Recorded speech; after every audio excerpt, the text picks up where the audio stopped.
Hi, everybody, and welcome, beautiful co-host and cosmic sister, Corinne Mooney, all the way from Arizona, and myself, Anne.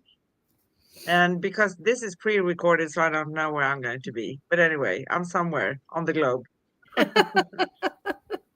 not going to be out there, I promise. And welcome to Cosmic Sis-Stars Show with host Corinne and Anne, and we're going to talk about Unveiling the Sacred, a journey into the heart of the divine.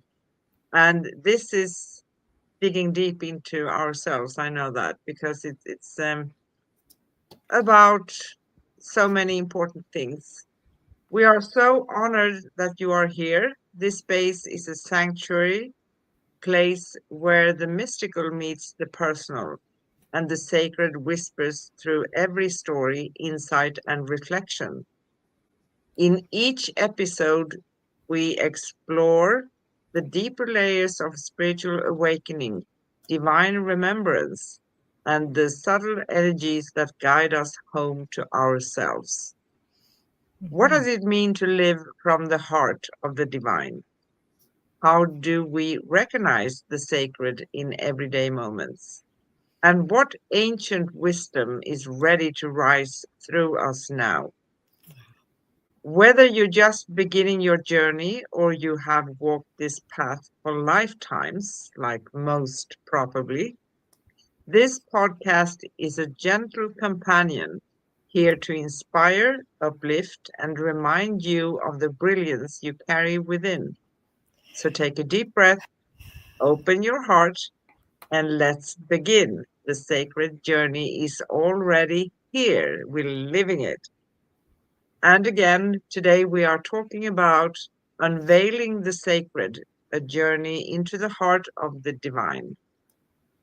You can find upcoming and past episodes at youtube.com/at angelplaceonearth/streams and angelplaceonearth.com/upcoming-past. We have series which you can discover at angelplaceonearth.com/series cosmic guardians.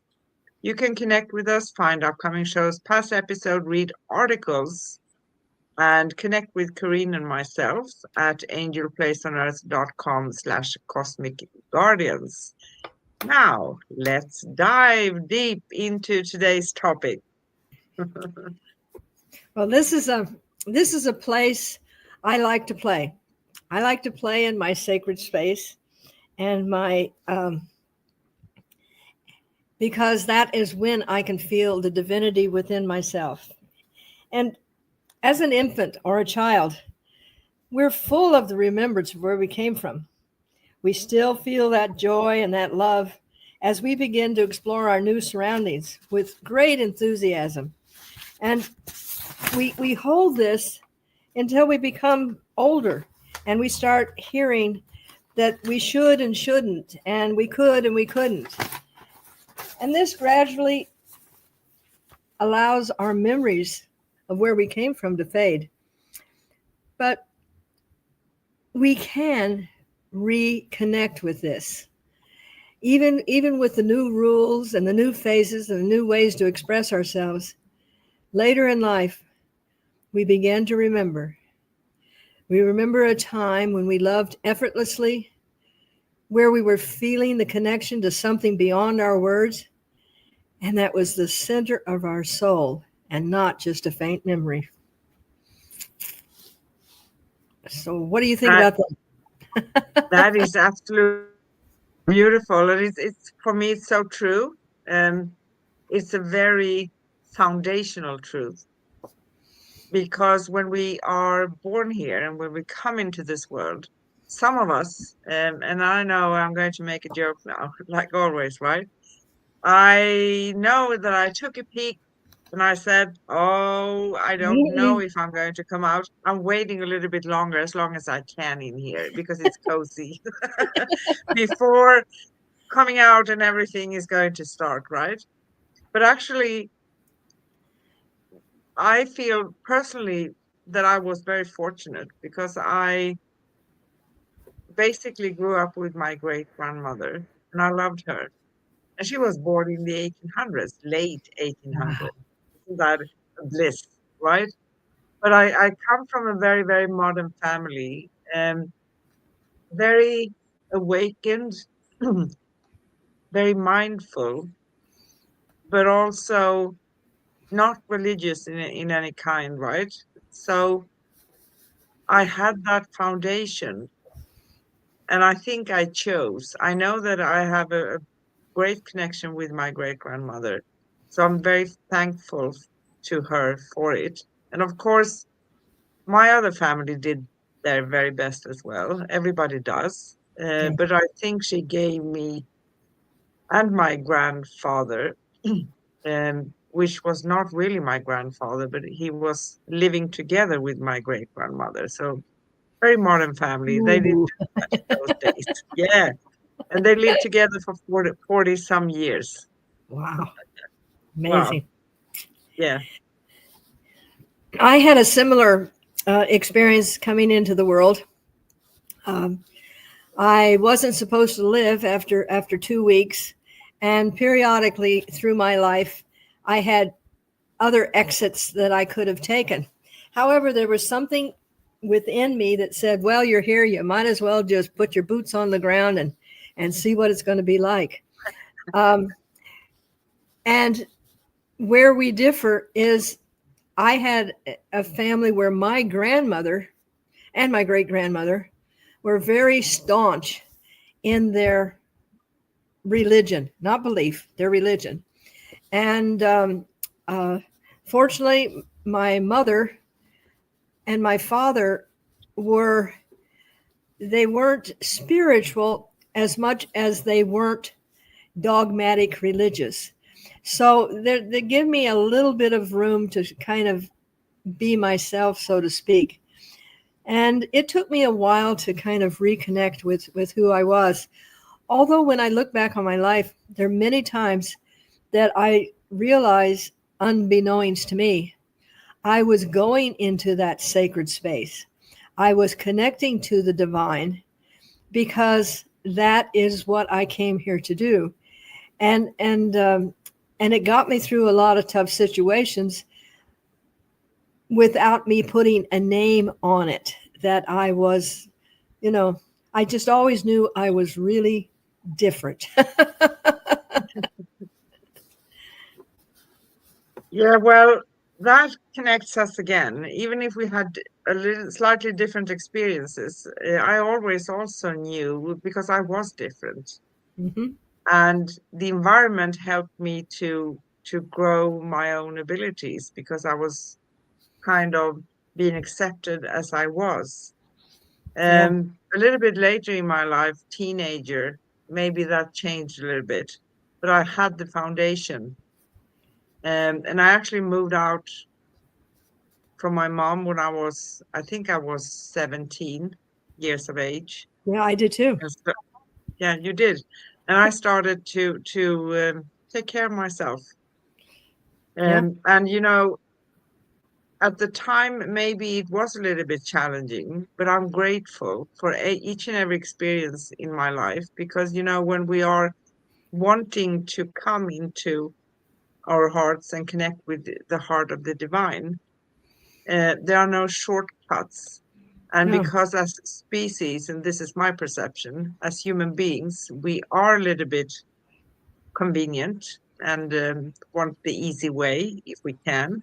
So if we don't experience something that's going to make us think, make choices, sense things, we probably not going to do it, right? So I am grateful for everything, for everything. And you Yes. know, in the depth of our being, there lies a profound connection to the divine, a sacred bond that transcends the mundane and touches the eternal.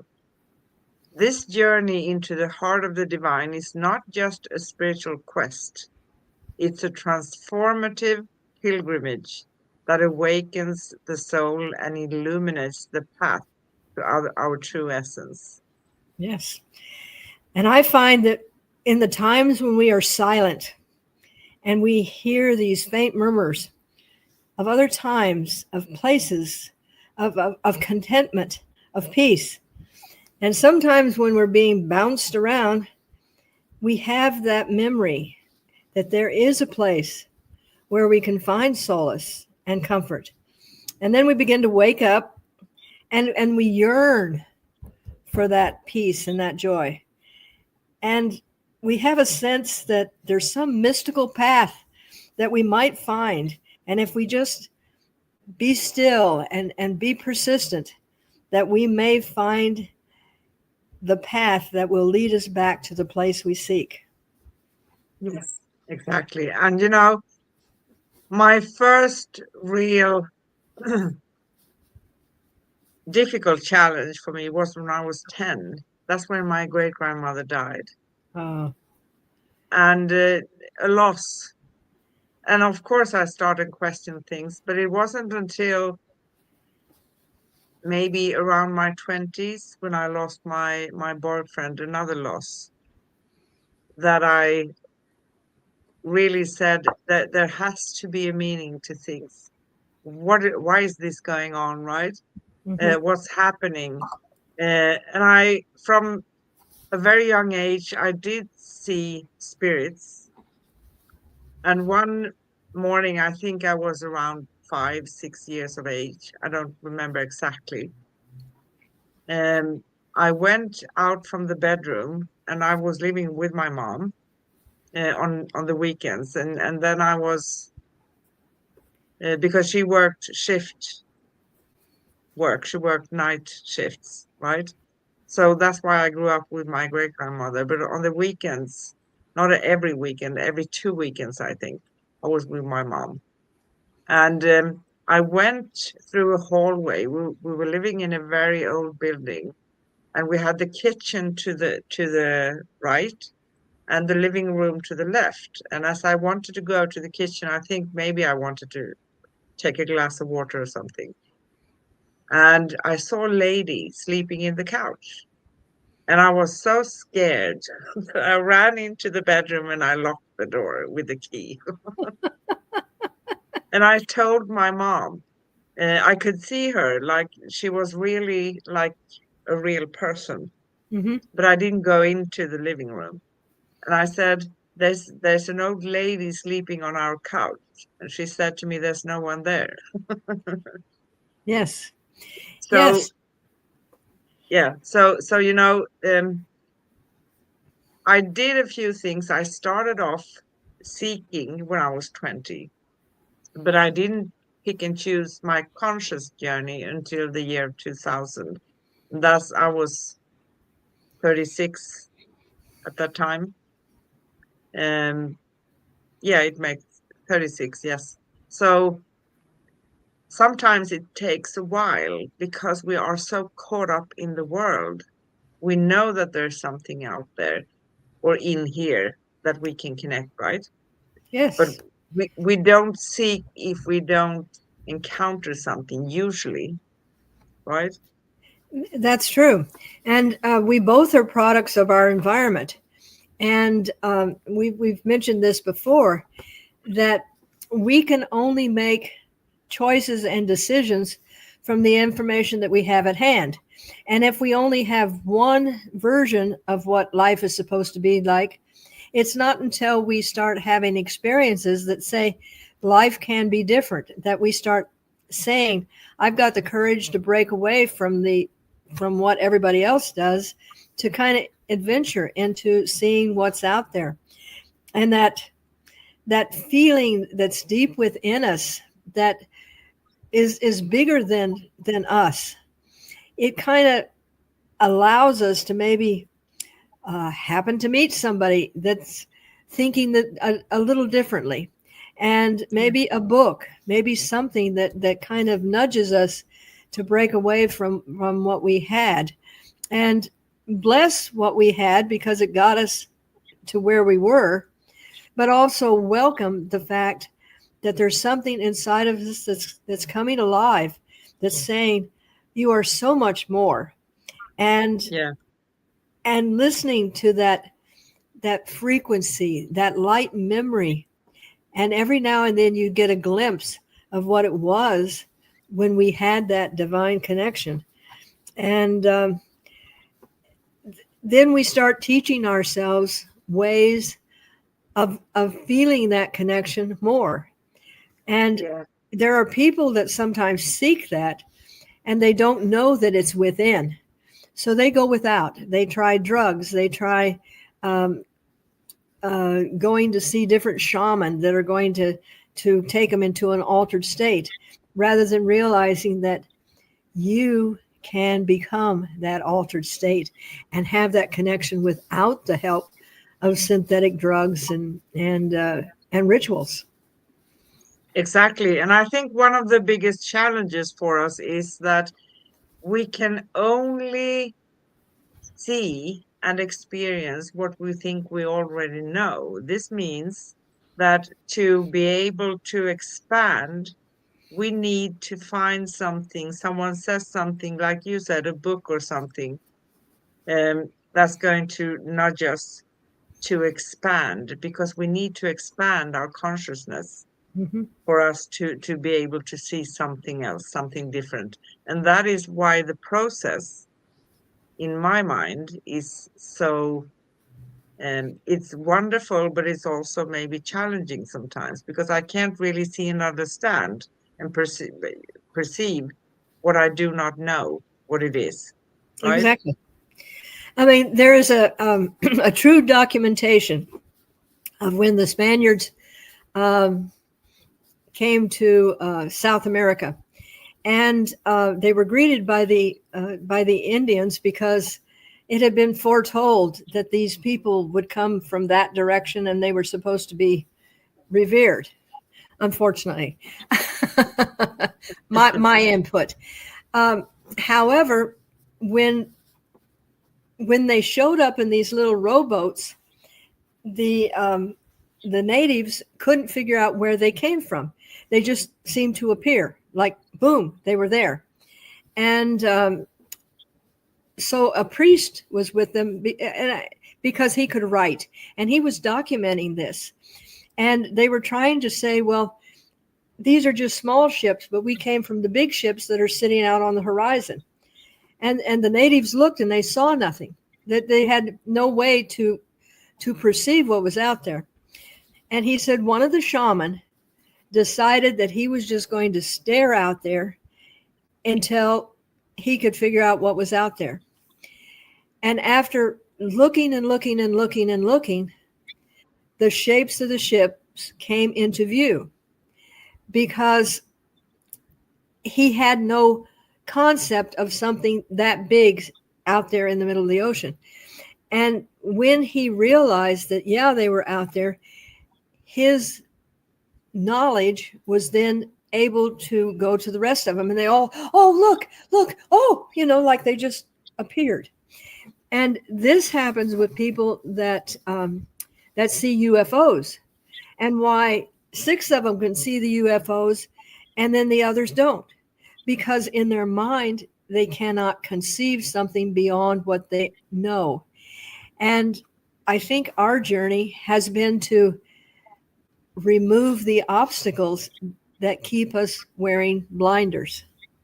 Yes, exactly. And and like you talked about before, there's an urge coming from within, because somehow when we listen to, ourselves from deep within, our higher self, you can call it our higher self, you can call it listening from the heart, knowing deep down that there's more to this, right?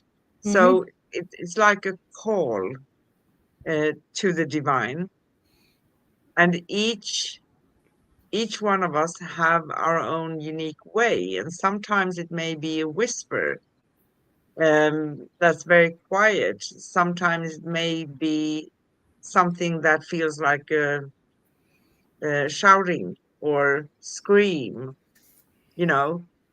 And it's this call that invites us to step beyond the ordinary. And here's where guidance also comes in, right? So because we are always guided. And we need to understand that too. And that can be confusing because guidance doesn't speak in words like you and I are talking now. No. Guidance speaks in its own language. And it can be very subtle. It can be very something that calls our attention really immediately, right? Hmm. So it's a deep sea understanding our existence, where we are coming from, how things are playing out, what's going on. And humanity is actually still trying to figure out what's going on because, like everyone else, uh, no matter how much we have walked on this path, it's still a continuous journey. We need to expand all the time because we have been taught so many things. This is how that works. That's how that works. That's the universe. This is how that works. Religion, you name it.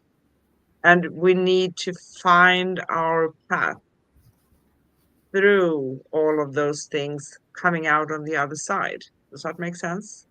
Very much so.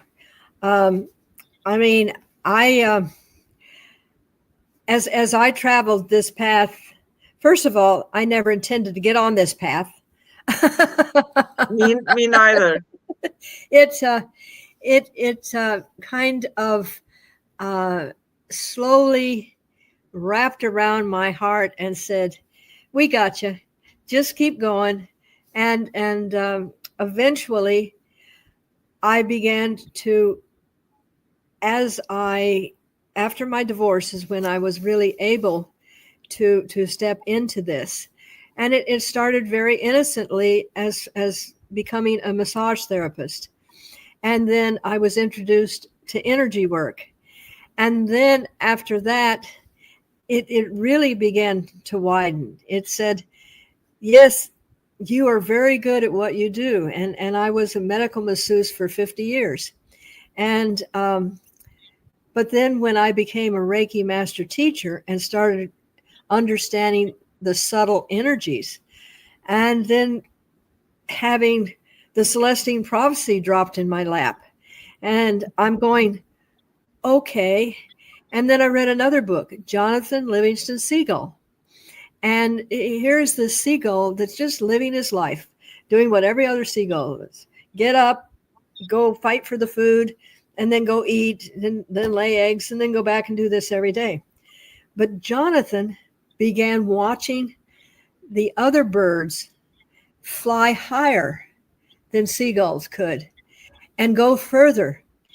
And he started practicing and, of course, receiving ridicule.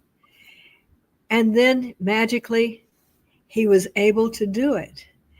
And his journey kept going further and further. And he realized that we are not just here to find a living and then die. There's more.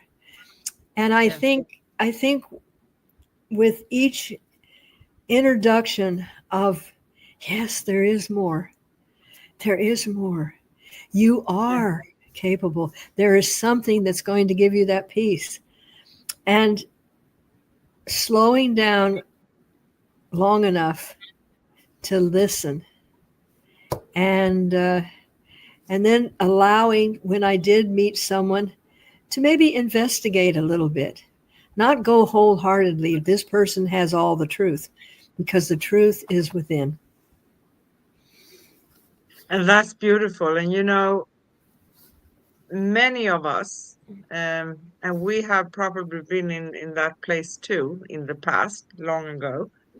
We are a product of our perception of ourselves. We Mm-hmm. are told what we are by this world, and we Yes. need to get out of that because we are not what we are told by the world. We are something very, very different. And that is the story with the eagle, right? Yes. The eagle was told that he or she was something, and They put a framework on what he could and couldn't do, but that's not Exactly. truth. That's not truth. Yes. Embarking on this journey, it requires courage, Courage. boldness, and an open heart. It's a path of discovery, discovering you, where we peel away the layers of our conditioned selves to reveal the pure essence within. This process often involves introspection, meditation, and a willingness to confront our deepest fears and desire. And that's where we feel a little bit uncomfortable. That's right. Through this inner work, we begin to uncover the divine spark that resides within us all. Because as souls, we are already perfect. And Mhm. like you love to say, perfectly imperfect. I love that. Yes. Yes. And one other attribute that I find has been extremely helpful for me and probably for you is your stubbornness and my tenacity, because Exactly. we refused to just stop, because we came to a place where people said you can't go any further, and we said that's okay, you don't go any further, but I'm going to take one more step, and I'm going to take one more step, and I'm going to take one more step. And that does take determination and stubbornness and tenacity, Yeah. because there's something within us that is moving us into that divine. And when we hear the frequencies and feel the vibrations, it is coming from every cell within our body. It's not just, oh, I think I'm going to try that because Mary's trying it.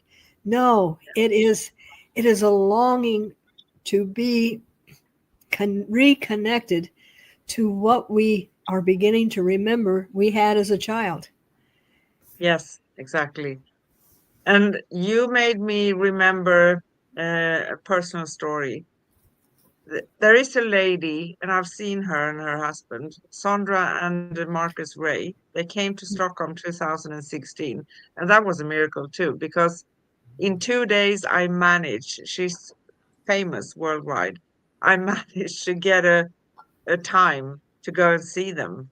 And I had Hmm. what do they call? Breathing session with them, right? Whoa. But before that, I had a peculiar experience with breathing sessions. I went to a Swedish lady. I think she was actually almost done with a course in liberating breathing, right? And she couldn't get me to not laugh.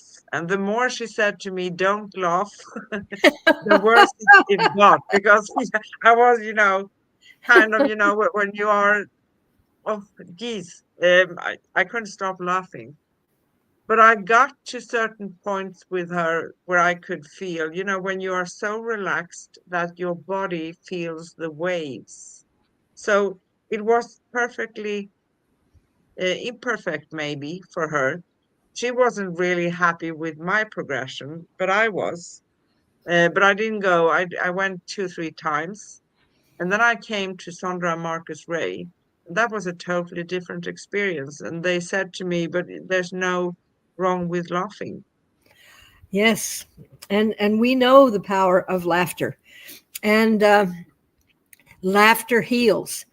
We did a whole program on how laughter changes the DNA in our body, and can take a person that is in dire health situations, and by recharging the cells and putting a positive charge on the cells can heal. And this Yes. has been documented. And it's interesting because I was introduced to the art of laughing at one of the classes that I went to. We were encouraged to laugh, where we all laid down and we put our heads on somebody's stomach and we started laughing so we could feel the vibration and everything else.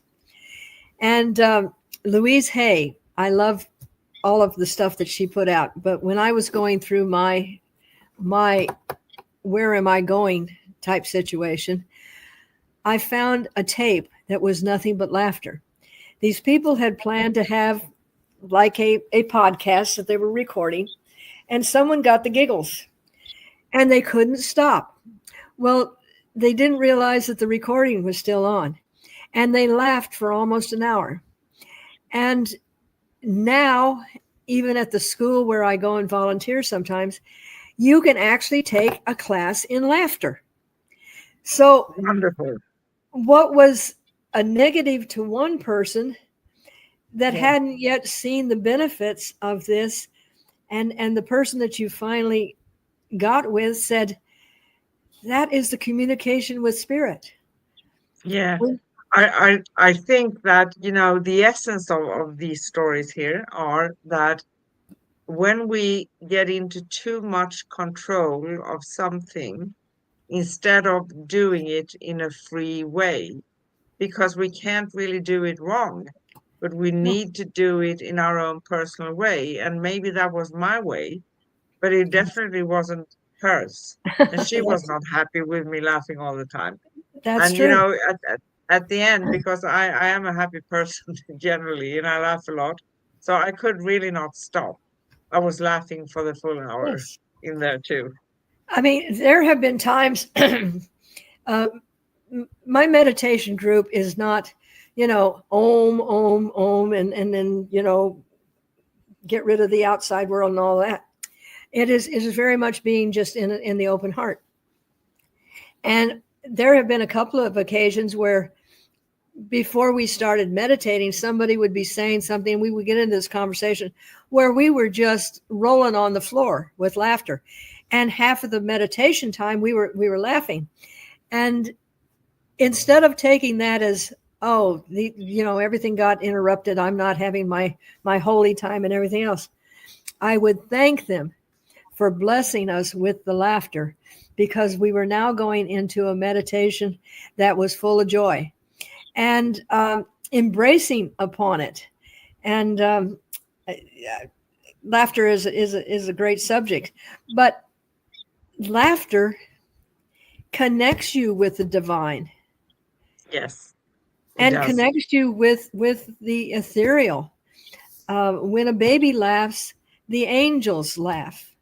It's like a nonverbal communication.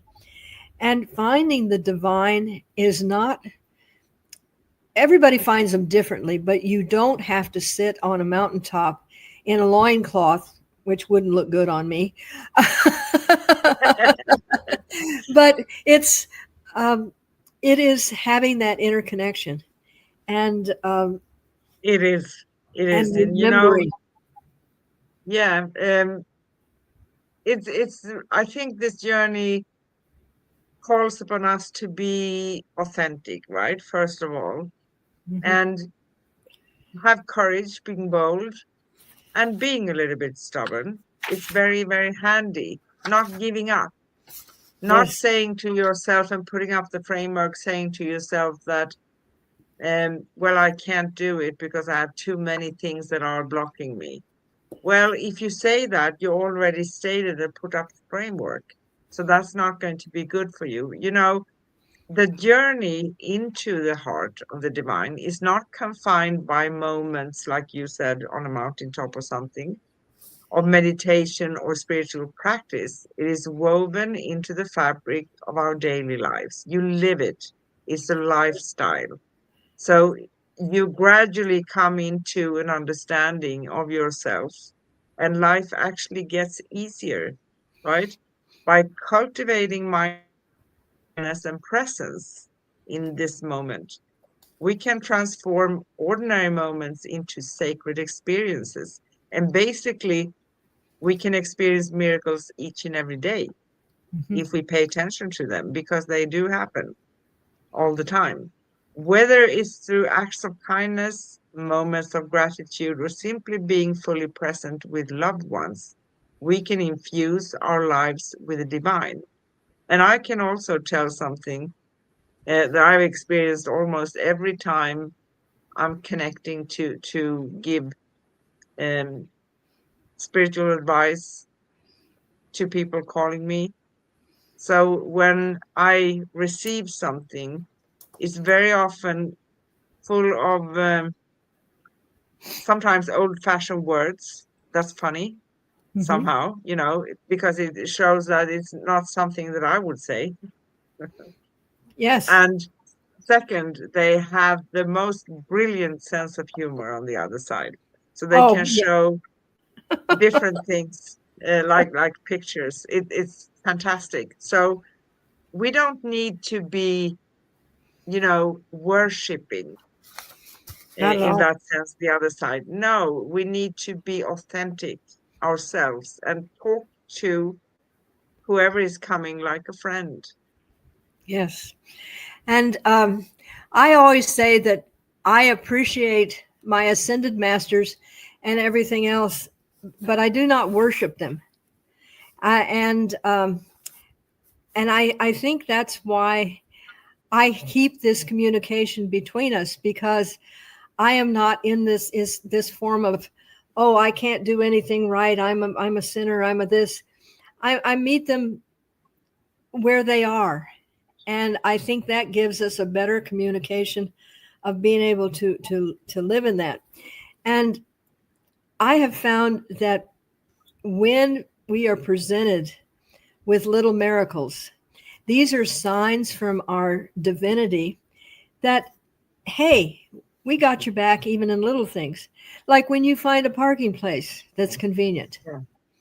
or when you have an occasion to, um, I went in and I was expecting to pay a fee, and I found out that I had a credit.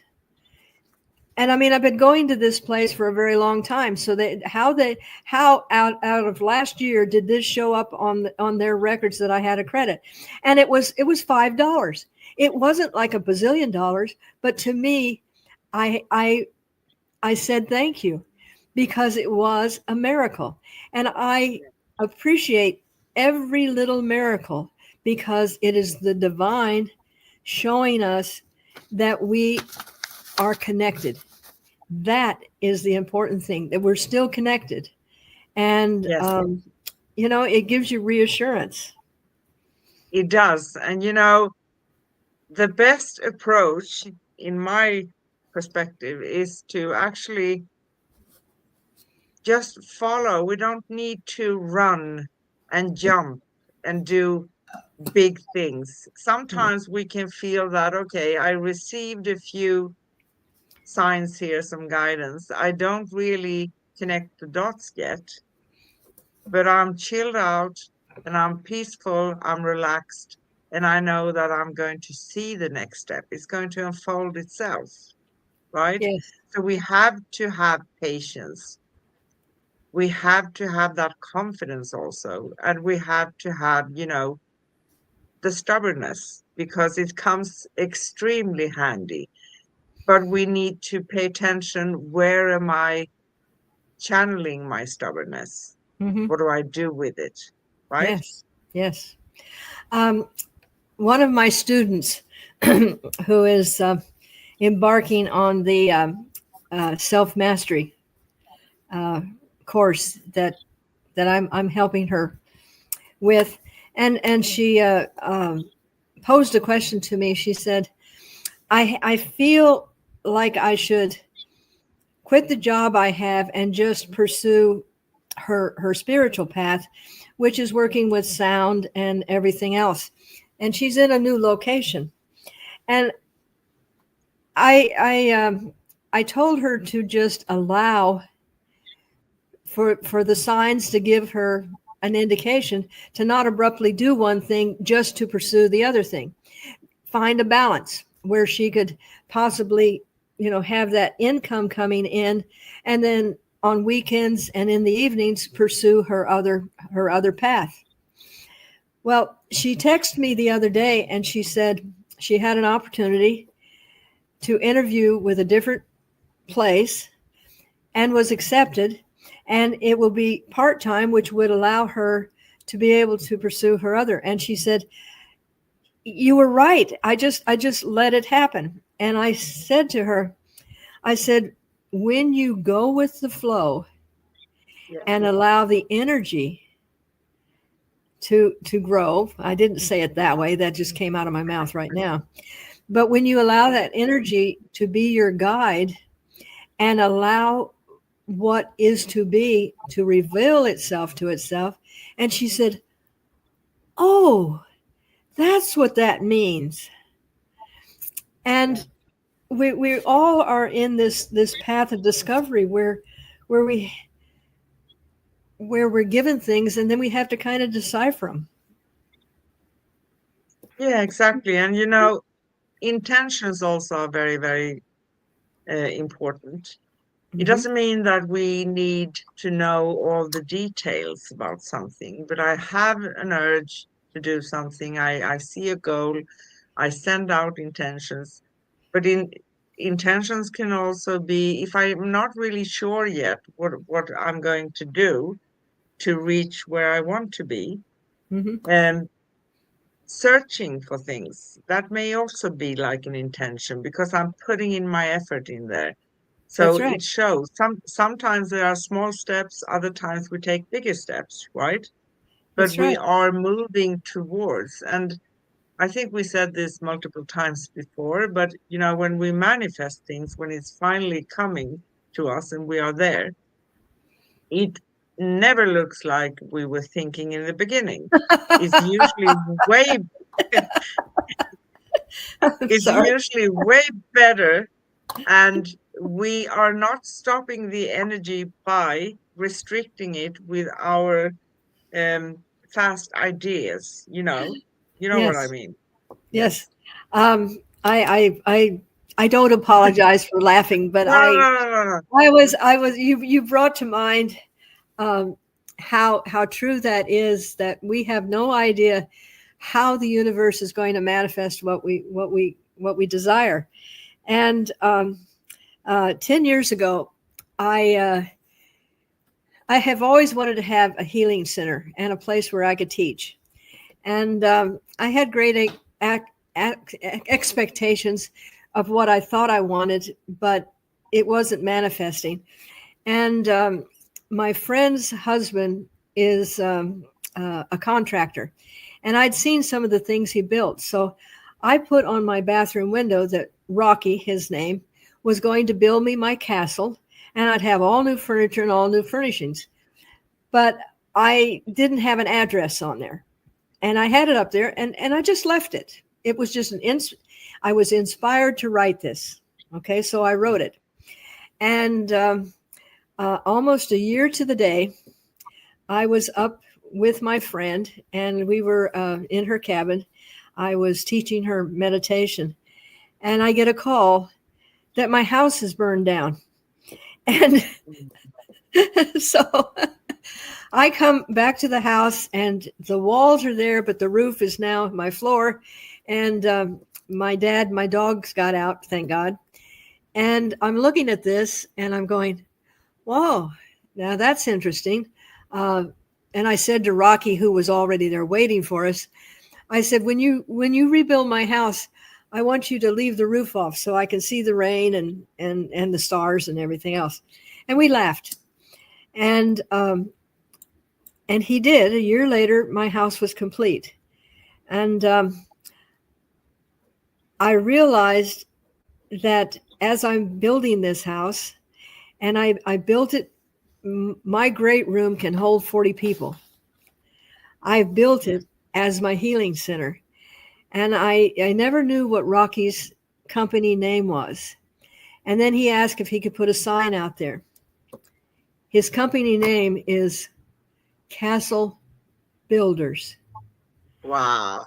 Now, did I go to the universe and say, hey, I need you to burn down my house and, so I can get all these and make it bigger? No, I said that I was going to receive this, and I let the universe figure out how. And they couldn't figure out how to get me moved to another location. So the best thing was to start all over. But this is what we're saying. When you live in the divine, when you are there and allowing, the universe works through you in Yeah, it different does. Yeah. I've manifested many, many things in my life too, and some things take a little bit longer time. Other things go very, very fast. Um, but I actually manifested a house in Greece, Yes. opposite from the land where I envisioned it in the first place. Hmm. But it's here, Yes. and it became way better than I was thinking. Of Yes. course, manifestation also means that we do take action for certain things when the timing is right for it, right?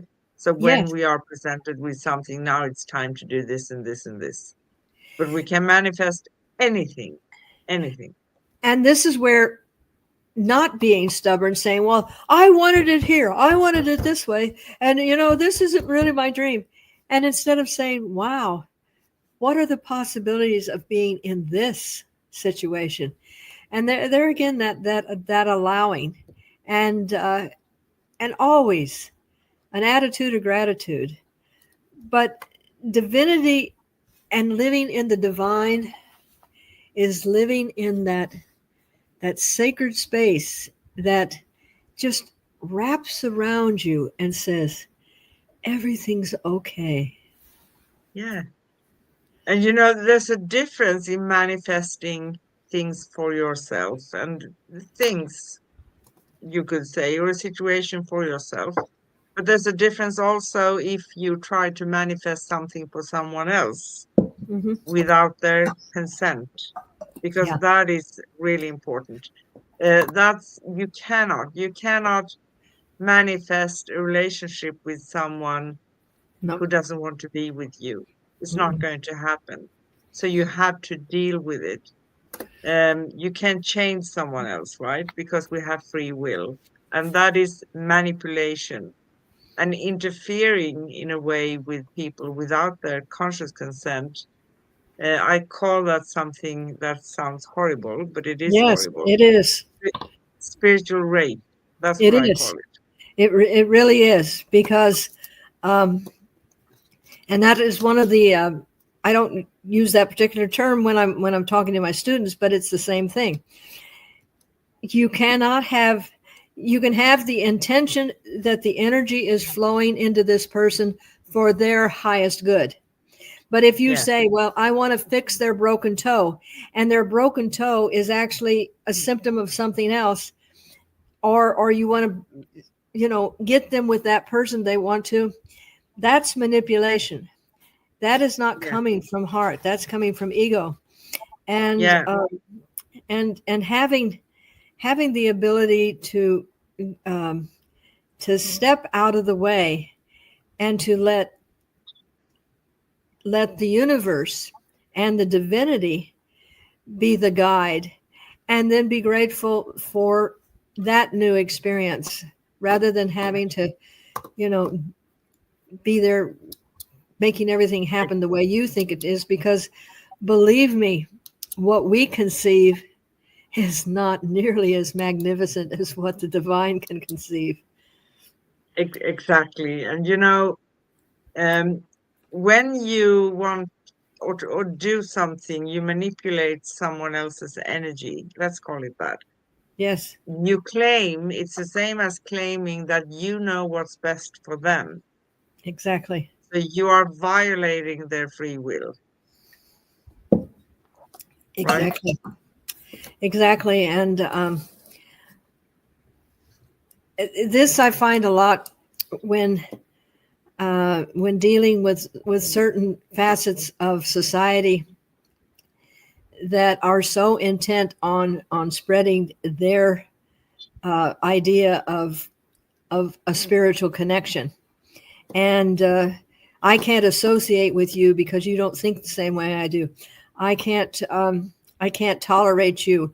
I'm going to actually kill you if you do not conform to my way of thinking. And that's all ego. There is no unconditional love. There is no divinity in that. And there is no sacred space in that. No. Each and every time there is conditions connected to something, there's no love and nothing there. No. And that's very, very much so in relationships, you Yeah. know? Yeah, it is. It is. I So, have to ask you something. what?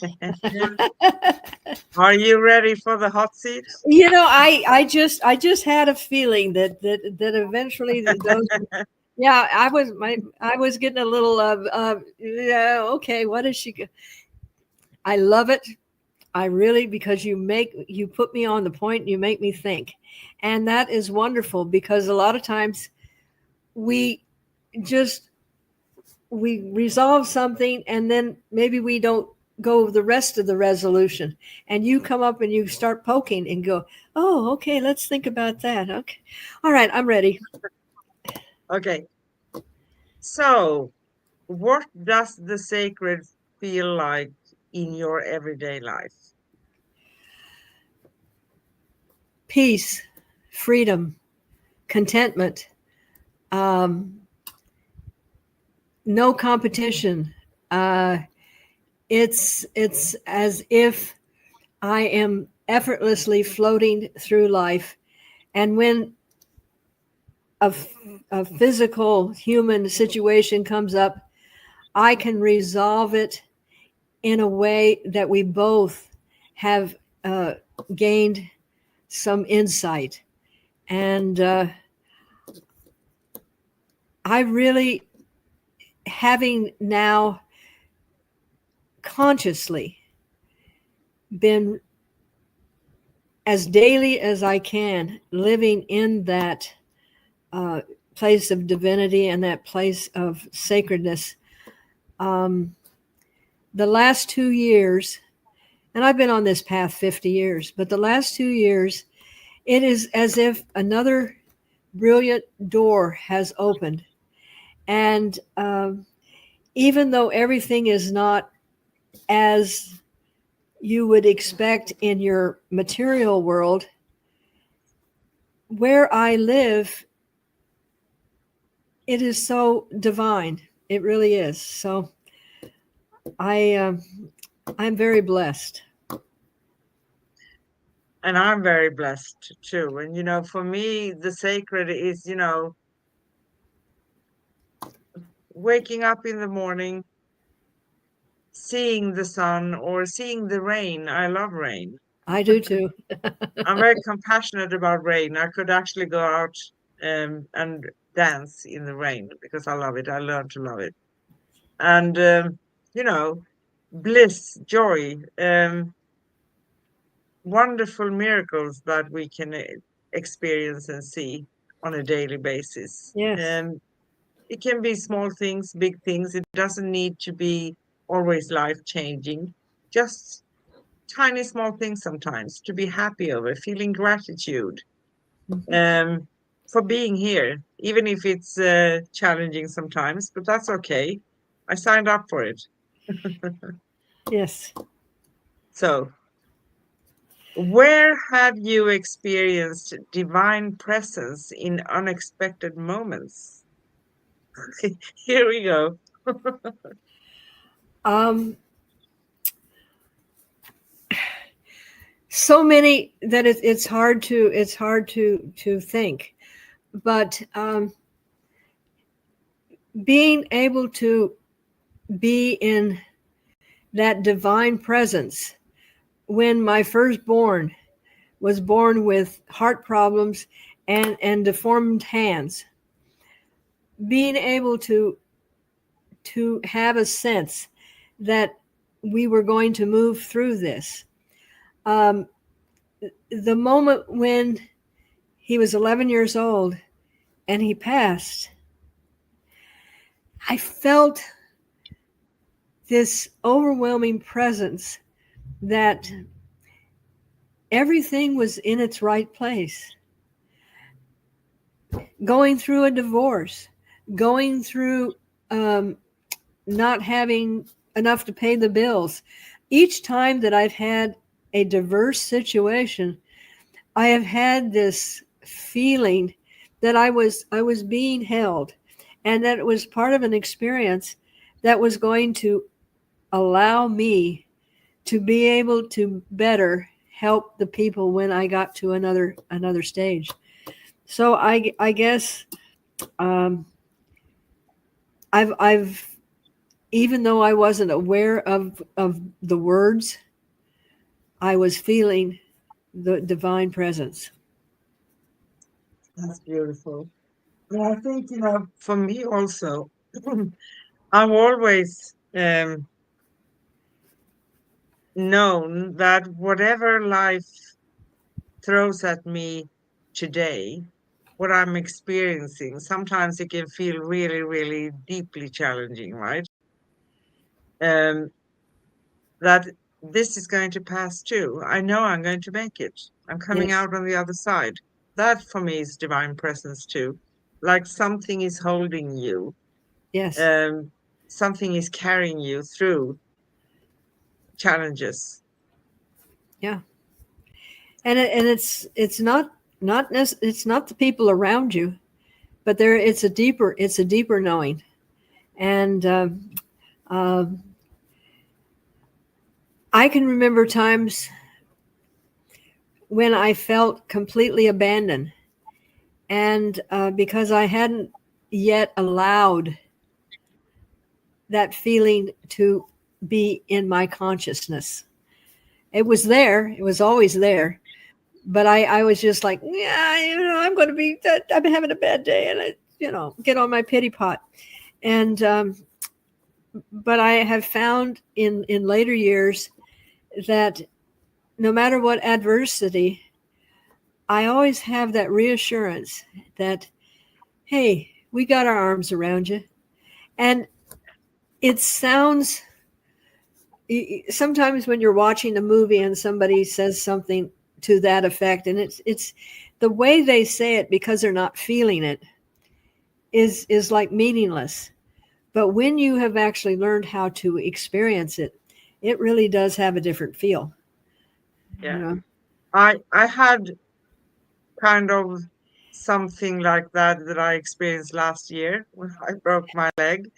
That sounds like a horrible situation. But um what I experienced was that within 30 seconds I had a doctor that was walking on that path where I was going with a bicycle. Yes.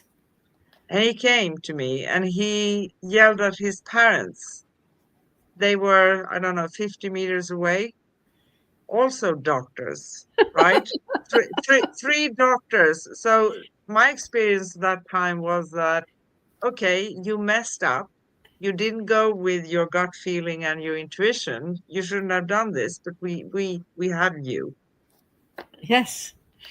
Yeah, And exactly. and you really you just picked the cream of the crop. And yeah, so it's otherwise your stubbornness, you would have gotten up and tried to walk on that leg. so, so I am Well, very I think not because I couldn't actually walk, but I would have crawled probably. Yeah. you would have done something, because you would have said, oh well, this is just heal by itself. So I'm glad they were there to say, you aren't moving, lady, until we get somebody to come help you. Um, Yeah. yes, it's beautiful when I think the most beautiful part is, though, when we start appreciating that this is part of reality, and Yeah. not just going, well, that was a coincidence, it'll never happen again. But we realize that our life is full of this divine connection. and Yeah, it and is. yeah, it's yeah, And a secret here, because the more we acknowledge it, the more we're going to see it. absolutely, absolutely. I mean, And just that's also admiring. beautiful because, yeah, go ahead. No, but just taking the time to appreciate the beauty. Um, I mean, I like to be appreciated. Now I know that creation doesn't sit around waiting for humans to go, oh, what a beautiful sunset. However, in my mind, I'm going to say thank you for that sunset. Thank you for that rain that we just had in Arizona. 2 days of blessed rain. It's been so long since Beautiful. we actually saw rain.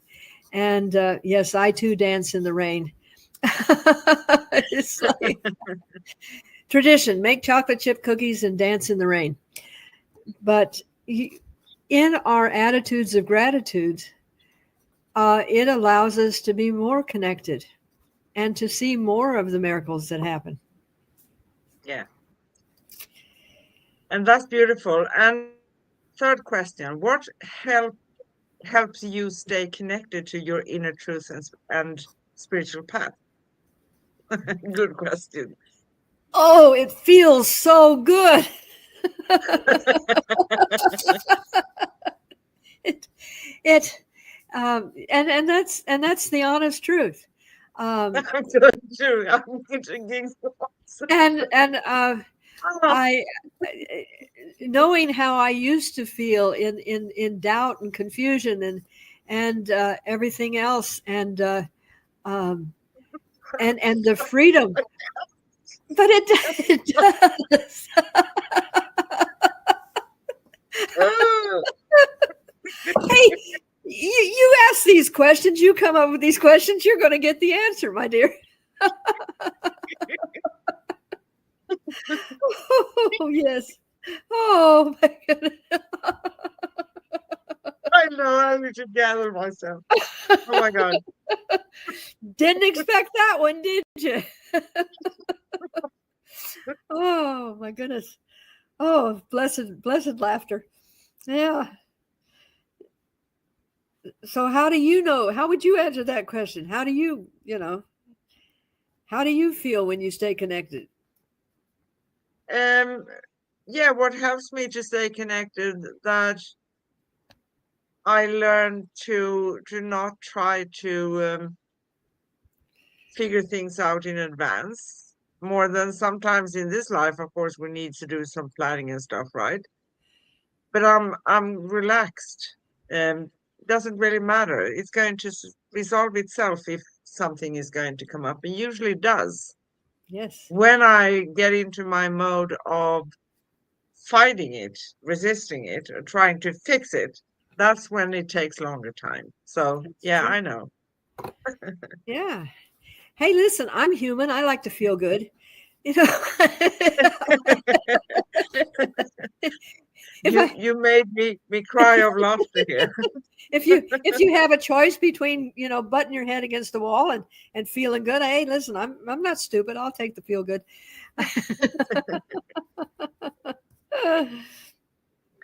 So how do you honor the interconnectedness of all beings in your choices? Another good Okay, one. that's a good one. However, I think when you're coming from unconditional love, you're always seeking to inspire the people that you're around, not control, no control at all, but to give them words of encouragement, to say thank you to the janitor that just came out from cleaning the bathroom, to the person that changes your oil, to just show them an attitude of gratitude. And if they're having a bad day, allowing the words to come that are going to be of inspiration, and and being Yeah. able to see that smile reemerge in their face. And I think this is such a reward of staying in my connection, is that this is not me, the personality. This is the divine connection speaking through me to touch these souls. And and I get to participate. And to me, that's a blessing.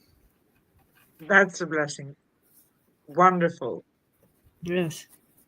What part of you is ready to be unveiled, embraced, and loved more deeply? Man, my hot seat just went from lukewarm to flame. Um, you know what? I'm going to toss that back to you, sister. Okay. I'm trying not to laugh while I answer. Go ahead. Well, I think that because I've come this far as I've come, I don't really need that to come from the outside. But I want to surround myself with people who are, you have an interaction with, and a very sacred interaction, like you, for Mhm. instance. Yes. And I don't feel that need for that confirmation. It doesn't mean that I have an attitude. I don't, but I kind of give it to myself. Does Yes. that make sense? Yes. And the one that you said here, loved more deeply.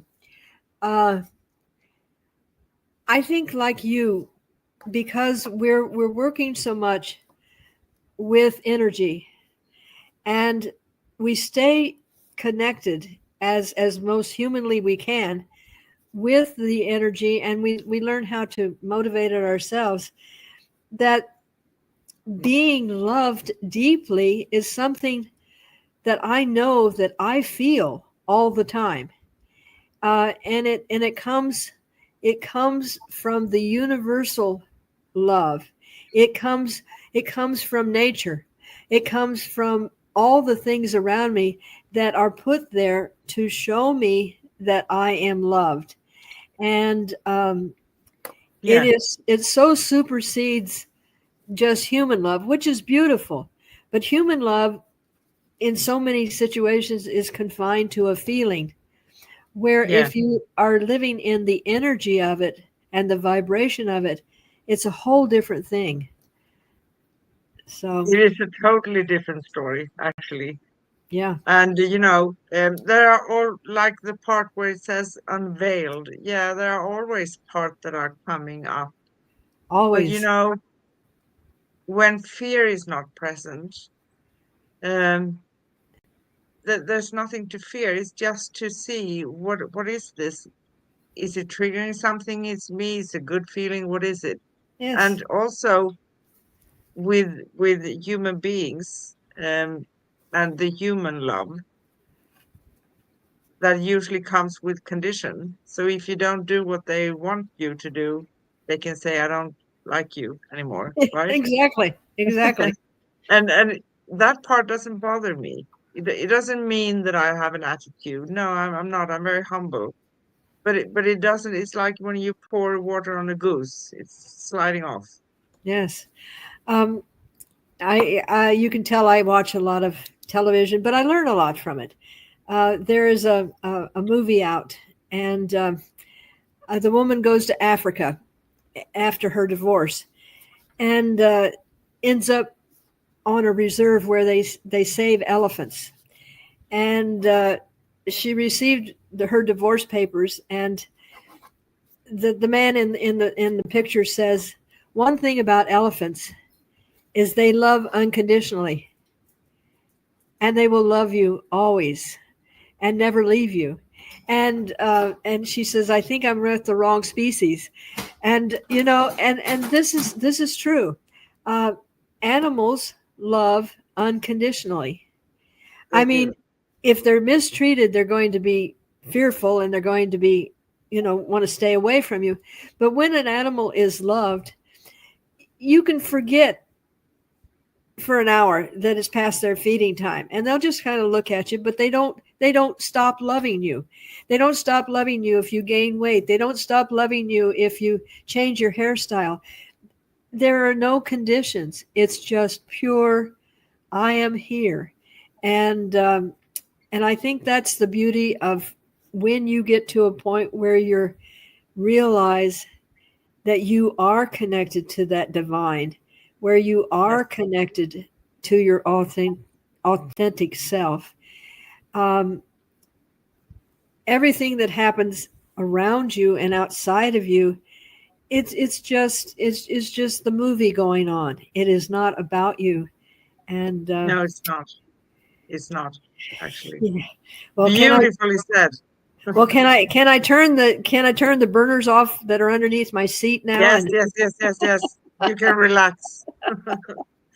whoa, you are amazing. I uh, and and uh, and you know, it's interesting. I don't look at the questions before you start asking them. I don't even have, because I want them to be, completely candid, and and they are. They are. So Oh, you managed the hot seat for today, right? Good. I And think so. I've got both buns burning. Thank you very and much. also thank you. And also these questions are for you who are listening and watching this, because it's nice to, not nice, wrong word. It's a very good thing to question things within yourself. Pay attention to things. How are Yes. you experiencing these things? So dig into the questions and be honest, right? Yeah. Are we Yes. ready to wrap it up? I think we are, dear sister. So here we go. You can find upcoming and past episodes at youtube.com/at angelplaceonearth/streams and angelplaceonearth.com/upcoming-past. You can find our series at angelplaceonearth.com/series-cosmic-guardians. And you can connect with us, find upcoming shows, past episodes, read articles, and find how to connect with Karine and myself at angelplaceonearth.com/cosmic guardians. Thank you for joining us on Unveiling the Sacred. As we close this sacred space, may the whispers of the divine continue to echo through your heart, guiding you gently toward deeper truth, connection, and remembrance. This journey into the heart of the sacred is never truly over. It unfolds moment by moment, breath by breath, as we learn to listen, trust, and embody the light we carry within. You are sacred, you are seen, you are part of something vast and beautiful. And we have a beautiful affirmation for you. I am a vessel of divine light. I trust the rhythm of my soul. I unveil the sacred within me and walk gently in the truth of who I am. Beautiful. And Beautiful. beautiful. And until next time, may you walk with grace, speak with love, and unveil the divine within all that you do. Flow on, beautiful souls. The universe is smiling through you. With infinite love, peace, and joy, we see you, we hear you, we honor you, and we appreciate you. Your cosmic companions, cosmic sisters, Karina and Ann. That's beautiful. That is Do so you want well to add? said. I am just going to sit here in blissful silence, because that was beautifully said, and I love the affirmation. And thank you for your being you, and thank all of Thank you you. for embarking on this journey. And love. Thank you. Thank you. Bye. Bye bye.